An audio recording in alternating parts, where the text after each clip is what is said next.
आज मैं आपको एक ऐसी पुरानी कहानी सुनाने जा रहा हूं जो आपको हैरान कर देगी। रामदास और कालकेतु की रहस्यमयी लड़ाई के लिए तैयार हैं?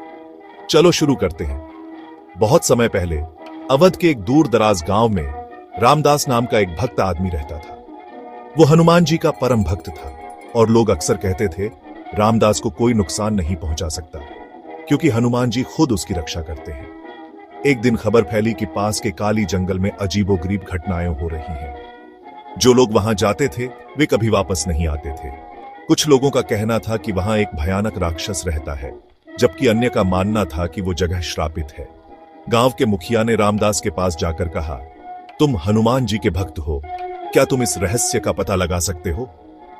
बिना डरे रामदास अपनी माला और गदा लेकर जंगल में चले गए। जैसे जैसे वे आगे बढ़ते गए, वातावरण ठंडा और डरावना होता गया। भयानक आवाजें आने लगीं और अचानक एक खौफनाक हंसी गूंजी। अंधेरे में दो लाल आंखें चमकने लगीं। पेड़ों के पीछे से एक विशाल राक्षसी आकृति निकली। यह कालकेतु था, एक राक्षस जो वर्षों से इंसानों की बलि देता आ रहा था। कौन है जो मेरी शांति भंग कर रहा है?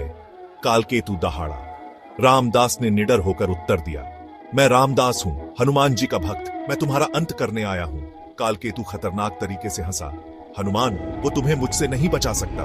मैं वर्षों से इस जंगल पर राज कर रहा हूं और अब तुम मेरी अगली बलि बनोगे। रामदास ने हनुमान जी से प्रार्थना की, लेकिन जंगल शांत रहा। न हवा चली, न कोई चमत्कार हुआ।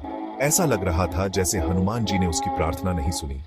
कालकेतु रामदास पर झपटा, लेकिन अचानक रामदास को एक रहस्यमयी शक्ति का एहसास हुआ।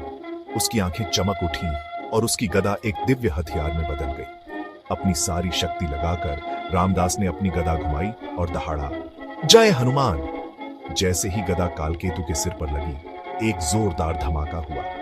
कालकेतु चीखते हुए राख में बदल गया और जंगल कांप उठा। एक मधुर फुसफुसाहट हवा में गूंजी। एक सच्चा भक्त कभी भी खतरे में भी विश्वास नहीं खोता। हनुमान उन लोगों की मदद करते हैं जो खुद पर विश्वास करते हैं। रामदास ने कृतज्ञता में अपना सिर झुकाया। गांव लौटने पर सभी ने देखा कि उसकी गदा अभी भी दिव्य आभा से चमक रही है। उस दिन से काली जंगल अब डरावना नहीं रहा और लोगों ने समझा कि जहां विश्वास और साहस होता है, वहां कोई खतरा नहीं टिक सकता। जय बजरंगबली।